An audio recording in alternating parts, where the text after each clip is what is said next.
Hello, everyone. Today, I want to share a deeply personal story with you. I feel extremely compelled to talk about how my yoga practice is healing my body dysmorphia from ballet training. In ballet class, you're memorizing a combination of steps, thinking about how your face muscles are sitting, where your eyes are looking, and overall so much execution of movement.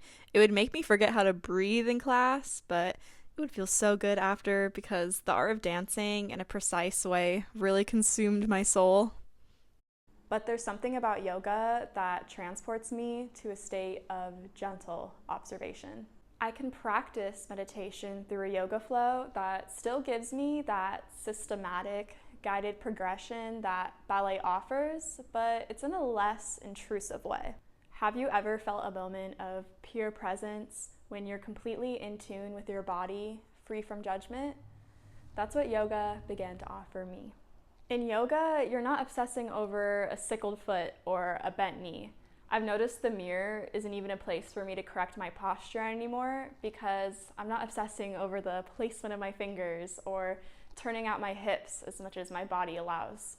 In my research to see how yoga has been used as a practice to combat body dysmorphia, I loved and could relate to this quote from hithyoga.com.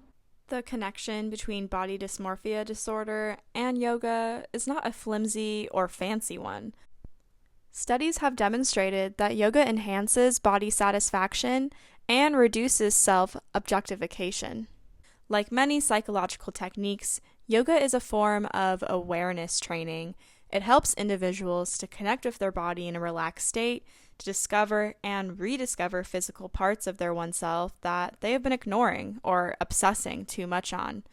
Yoga helps people with dysmorphia get used to their body and the sensations it involves, even ones that might make them uncomfortable, such as their thighs widening or their stomach inflating. Yoga also helps in shifting the focus from appearance to capacity.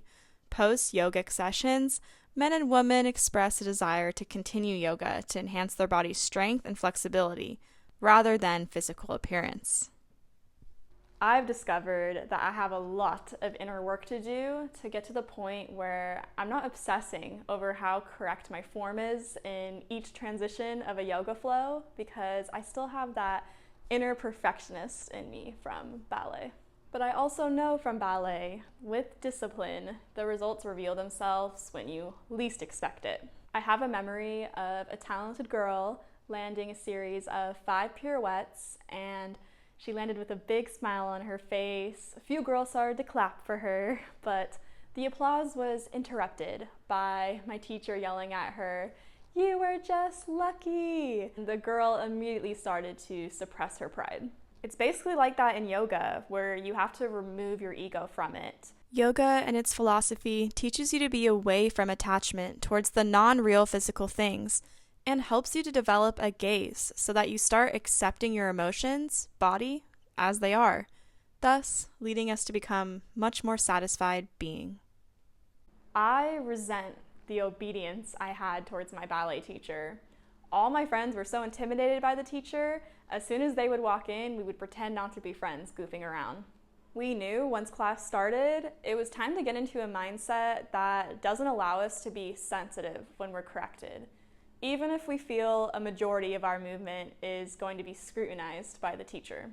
A lot of ballet teachers use favoritism in class, and that's enough to make any teen girl start comparing themselves to others.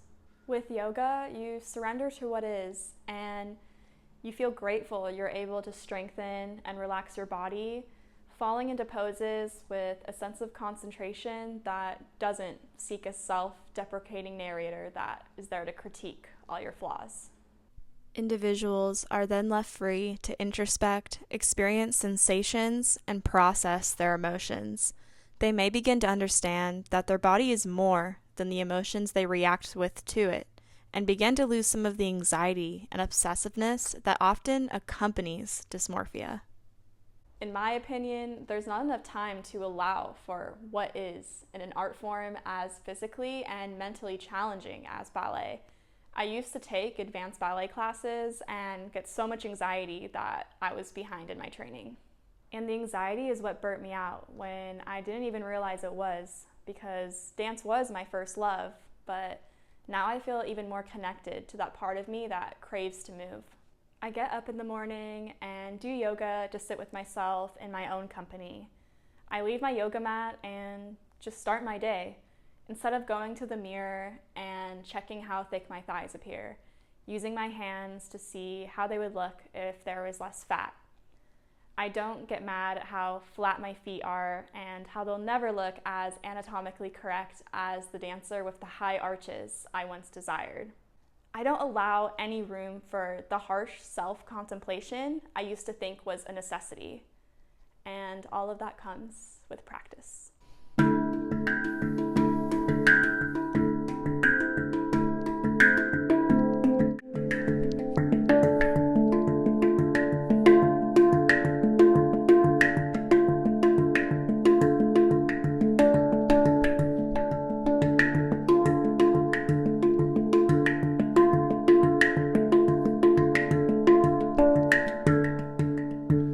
Okay, that's it.